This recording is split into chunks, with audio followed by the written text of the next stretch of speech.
Hello, ഞാൻ ലിബിൻലി. അപ്പൊ ഞാൻ ഇന്നൊരു സിനിമ കണ്ടു. നീമ്പുളി നായകനായ പ്രതിച്ഛായ എന്ന് പറഞ്ഞ ഒരു പടം. പടം എഴുതിക്കുന്നതും ഡയറക്റ്റ് എഴുതുന്നതും പറഞ്ഞ ഉണ്ണികൃഷ്ണൻ പി.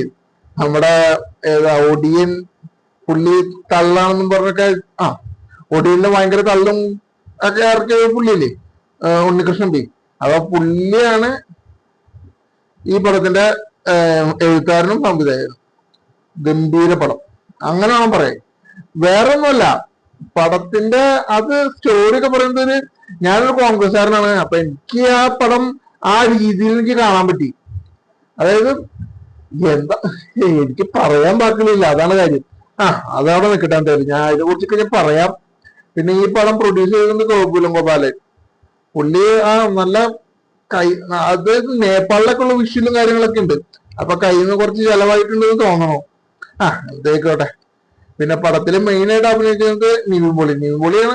നിവിൻ പോളി, അതേപോലെ തന്നെ മറ്റേ വില്ലനായിട്ട് ഷറഫുദ്ദീൻ.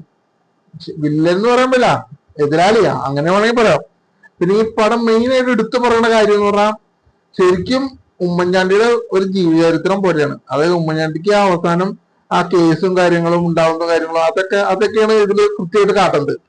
അതൊക്കെ നല്ല രസം. അതാണ് ഞാൻ പറയാം. പടം കാണുമ്പോ ഒരു കോൺഗ്രസ്സുകാരൻ എന്ന നിലയ്ക്ക് എനിക്ക് ഈ പടം ഭയങ്കരമായിട്ട് ഇഷ്ടപ്പെട്ടു. കാരണം ഈ പടത്തിന്റെ പല സംഭവങ്ങളും വരുമ്പോൾ നമ്മുടെ എന്താ പറയണേ, എന്റെ കണ്ണൊക്കെ നിറഞ്ഞുപോയി. കാരണം പലതും കാണുമ്പോ പല രീതിയിലും പുള്ളിനെ കുറ്റപ്പെടുത്തുന്നതായാലും കാണുമ്പൊക്കെ നമുക്ക് തന്നെ ഒരു വിഷമവും കാര്യങ്ങളൊക്കെ ഉണ്ടായത്. അതും ഞാൻ പറയാം.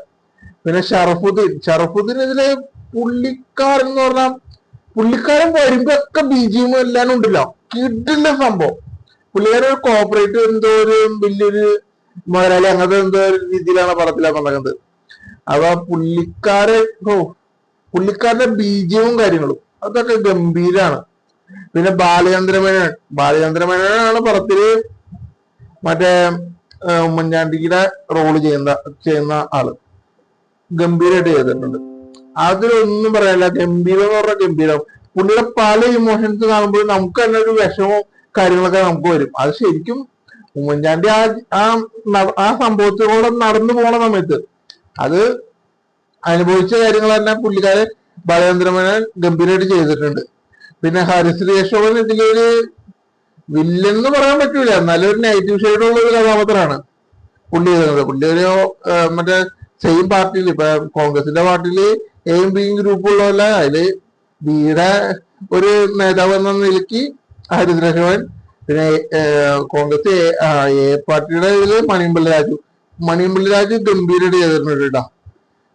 പിന്നെ ഇതിൽ എടുത്തു പറയേണ്ട ഇതെന്ന് പറഞ്ഞാൽ ശരിക്കും അതായത് 2016 സമയത്ത് എന്ത് സംഭവിച്ചോ അത് തന്നെയാണ് പടത്തിൽ കാണിക്കുന്നത്. അതായത് മറ്റേ സോളർ സരിത പേര് പറഞ്ഞ എനിക്കെന്താ പ്രശ്നം. അപ്പൊ പുള്ളിക്കാരത്തിന്റെ റോളില് ആനഗസ്റ്റിൻ വന്നിട്ടുണ്ട്.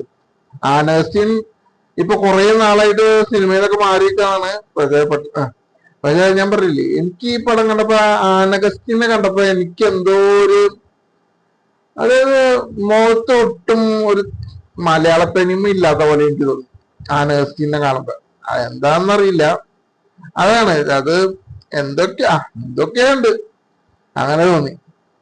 പക്ഷെ ചെയ്തിട്ടുള്ള ക്യാരക്ടർ എന്ന് പറഞ്ഞാൽ ഗംഭീരമായിട്ട് ചെയ്തിട്ടുണ്ട്. അതായത് ഇപ്പൊ ഞാൻ ഇല്ല കൂടുതൽ പറഞ്ഞ പടത്തിലെ അത് പോവും.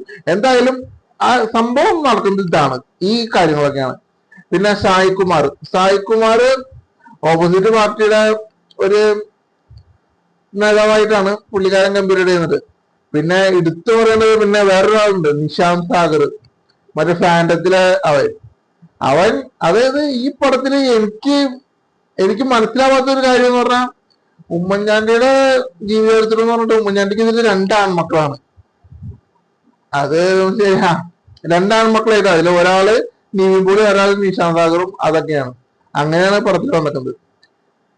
അതെന്തായിക്കോട്ടെ, അതൊക്കെ സംവിധായകന്റെയും എഴുത്തുകാരന്റെ ഒക്കെ ഇഷ്ടമെന്ന് പറയാം. അതിലേക്കൊന്നും ഞാൻ പോകുന്നില്ല. പിന്നെ സെക്കൻഡ് ഹാഫ് തുടങ്ങി പടത്തിന്റെ അത് നിവിൻ പോളിയൊക്കെ കസറി വന്നിട്ടുണ്ട്. നിവിൻ പോളിയുടെ എന്തായാലും ഹിറ്റ് തന്നെ ഈ പടം, അതിലൊരു സംശയമില്ല. ഹിറ്റ് അടിച്ചിട്ടുണ്ട് എന്തായാലും പടം. അത് ശരിക്കും പറഞ്ഞ ഇപ്പൊ ഈ ഇലക്ഷൻ സമയത്ത് ആയതുകൊണ്ട് തന്നെ കമ്മികൾക്ക് കുറെ കൊള്ളണ പടമാണ് പ്രതിച്ഛായ എന്ന് പറഞ്ഞ സിനിമ എന്തായാലും കൊള്ളും. കാരണം അവര് ചെയ്തു കൂട്ടിയതിനൊക്കെ എന്തായാലും തിരിച്ചടി കിട്ടും. അപ്പൊ അത് പിന്നെ എനിക്ക് ഈ പടം കണ്ടപ്പോ ഞാൻ തിയേറ്ററിൽ നിന്ന് ആദ്യം ഓർത്ത സംഭവം എന്താണെന്ന് അറിയാം, മറ്റേ ജനനായകൻ തമിഴ്, അത് ഈ സമയത്ത് ഇറക്കിയിട്ടില്ല, തീയായിരുന്നു പടം. അത് ഈ സമയത്ത് തമിഴ്നാട്ടിലെ ഇലക്ഷൻ എന്തായിരുന്നു, ഇലക്ഷൻ കഴിഞ്ഞിട്ടൊന്നുമില്ലല്ലോ, എനിക്ക് അറിയാൻ പാടില്ല. ഈ സമയത്ത് ഇറക്കണം ആ പടം, അങ്ങനെയാണ് ഈ ഗംഭീരാവും. കാരണം ഈ പടത്തിൽ തന്നെ ഇമാതിരി ബിജിഎമ്മും ബാക്ക്ഗ്രൗണ്ട് സ്കോറും എല്ലാവരും വരുമ്പോണ്ടില്ല, കിട്ടുന്ന സംഭവമായിട്ടുണ്ട് മറ്റേ സെക്കൻഡ് ഹാഫ്. എന്തായാലും കൊള്ളാം. പിന്നെ മറ്റേ വിഷ്ണു അഗസ്ത്യ എന്ന് പറഞ്ഞ, അതായത് മറ്റേ ഇത് കൂടാ, അയ്യോ മറ്റേ പെപ്പയും ഇവര് ആർഡിക്സില് ഉള്ള ഒരു തന്നെയല്ലേ, അവൻ ഇതിലുണ്ട്. അവൻ നെഗറ്റീവ് ഷെയ്ഡാണ് ചെയ്തേക്കണേ. പുള്ളിക്കാരെ റിപ്പോർട്ടറായിട്ടൊക്കെയാണ്, റിപ്പോർട്ടർ ചാനലാണെന്ന് അറിയില്ല, എന്തോ ഒരു ചാനലിന്റെ എന്തോ ഒരു റിപ്പോർട്ടറായിട്ടാണ് പുള്ളിക്കാരൻ ചെയ്യുന്നത്. പുള്ളിക്കാരൻ കുറച്ച് അത് വെറുപ്പിക്കുന്ന കഥാപാത്രമാണ്. കാരണം കാണുമ്പോൾ തന്നെ അങ്ങനെ നമുക്ക് തോന്നും. അങ്ങനത്തെ ഒരു കഥാപാത്രം പുള്ളി ഗംഭീരമായിട്ട് ചെയ്തിട്ടുണ്ട്. ശരിക്കും പറഞ്ഞ ഉമ്മൻചാണ്ടിയുടെ ജീവചരിത്രം എന്ന് പറയാൻ പറ്റില്ല, ഉമ്മൻചാണ്ടിയുടെ ജീവിതത്തിൽ സംഭവിച്ച ഒരു കാര്യം മാത്രം അത് ഈ പടത്തില് മേനയ്ക്ക് വന്നിട്ടുണ്ട്. പിന്നെ സെക്കൻഡ് ഹാഫ് എന്ന് പറഞ്ഞ പടത്തിന്റെ കഥ മൊത്തം മാറാണ്. അതായത് കോപ്പറേറ്റ്, ഞാൻ പറഞ്ഞില്ലേ കോപ്പറേറ്റ് അങ്ങനത്തെ സംഭവങ്ങളൊക്കെ. അപ്പൊ അതിനോട് യോജിക്കാനും പറ്റുള്ള, കാരണം യോജിക്കാൻ പറ്റുള്ളതല്ല, അതും ഉമ്മൻചാണ്ടിയുടെ ജീവിതമായിട്ട് ഒരു ബന്ധമില്ലാത്ത കാര്യമാണ്. എന്നാലും കുഴപ്പമൊന്നുമില്ല. എന്തൊക്കെ ഒരു പടം എന്ന് വെച്ചാൽ ശരിക്കും കാണാണെങ്കിൽ എന്തായാലും എല്ലാവരും തൃപ്തിപ്പെടുത്തുന്ന ഒരു പടമാണ് പ്രതിച്ഛായ എന്ന് പറഞ്ഞ പടം. എന്തായാലും ഇഷ്ടപ്പെട്ടു. എനിക്ക് അതിൽ ഏറ്റവും കൂടുതൽ ഇഷ്ടപ്പെട്ടത് സെക്കൻഡ് ഹാഫിലൊക്കെ ഷറഫുദ്ദീന്റെ എല്ലാ ഇൻട്രോയ്ക്കും ഓരോ ബീജവും കുത്തിക്കയറ്റിക്കുന്നല്ല, ഓരോ ബീജവും അതും നല്ല കിടിലമാണ്. പുള്ളിക്കാരെ മറ്റേ സ്റ്റൈലിഷ് ലുക്കിലൊക്കെ വന്നേ പുള്ളിക്കാരെ. എന്തായാലും അതൊക്കെ രസമായിട്ടുണ്ട്. പിന്നെ ഇതിൽ അഭിനയിച്ച ഒരു കൊച്ചുണ്ട്, ആ കൊച്ചിന്റെ പെർഫോമൻസ് ഒക്കെ കിടലാണ്. പക്ഷെ അത് നമുക്ക് കാണുമ്പോൾ തന്നെ കുറച്ച് വിഷമം, അതാണ് ഞാൻ പറഞ്ഞ, കുറച്ച് വിഷമമൊക്കെ കാര്യങ്ങളൊക്കെ വരും. എന്തായാലും കാണേണ്ടവർക്ക് കാണാം. ഗംഭീര ഒരു സിനിമ പ്രതിച്ഛായ, എന്തായാലും നല്ലൊരു പടം. എന്തായാലും നിവിൻ പോളിയുടെ ഒരു ഹിറ്റ് പടം അങ്ങനെ വേണം പറയാൻ. ശരി അപ്പൊ.